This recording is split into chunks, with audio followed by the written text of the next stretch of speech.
We should all be wearing helmets when we ride our bikes and scooters, but who would have thought one would come in handy after donating blood? Not me.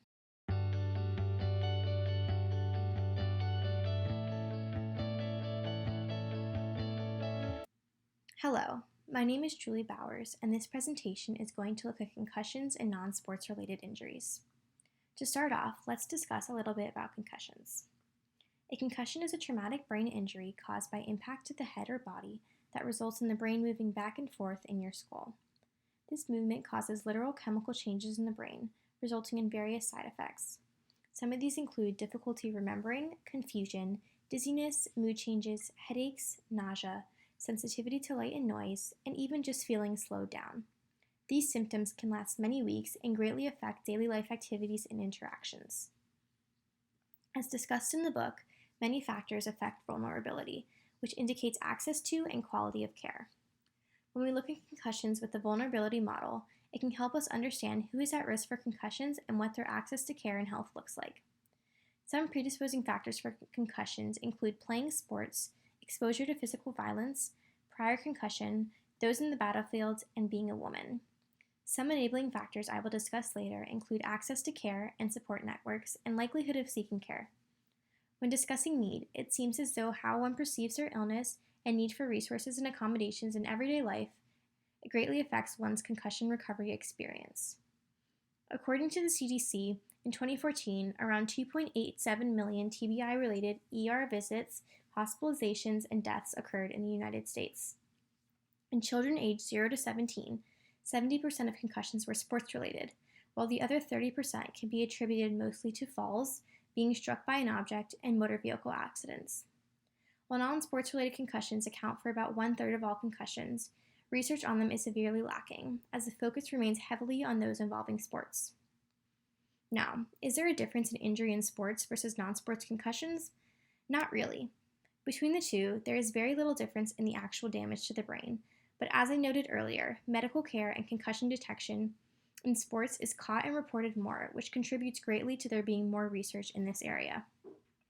Another interesting disparity in concussions is the fact that college students tend to recover slower than other demographics. In my personal experience, recovering from a concussion in the middle of the semester is a difficult and frustrating situation.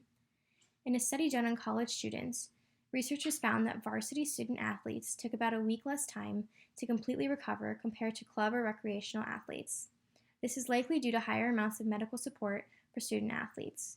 It is great that they are receiving the care they need, but the gap in care and support for non-student athletes leaves concerns for the quality of treatment and recovery in the average student. In addition, it was found that female students take almost 3 weeks to recover, while males only take 2. This may be due to more reporting, but it still shows that females are more likely to experience heightened effects of concussion, which makes it difficult to integrate back into life and academics. As far as academic dysfunction is concerned, it appears as though concussed college students experience more issues compared to their peers. At 1 week after injury, students with concussions reported more academic dysfunction than those with extremity injuries. 1 month after injury, there was no overall difference between the two groups. Also, the majority of concussed students still reported at 1 month that at least one academic functioning component was not the same as it was before their injury. It can be very stressful to miss so much school, and the worry of doing well and catching up on work can often worsen symptoms and recovery time. To me, this places great importance on providing accommodations to support and encourage academic success.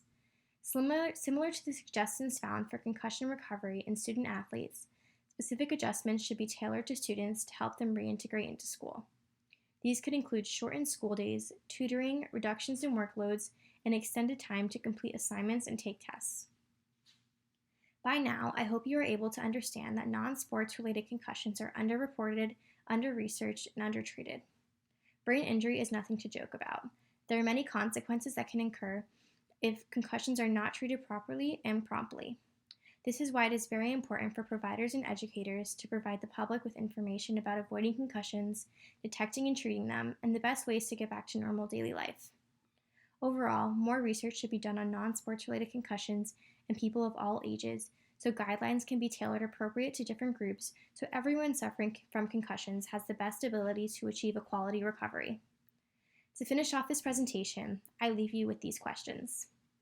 Many people with non-sports related concussions have little knowledge about concussions and when and how they should be treated. How would you use emergency responders and primary providers as a resource to streamline follow-up and specialized referrals following injury? What would you do to solve the issue of underreporting of non-sports concussions in the United States? What public health resources could be used to educate the general public on detecting concussions so that people receive appropriate care when they need it?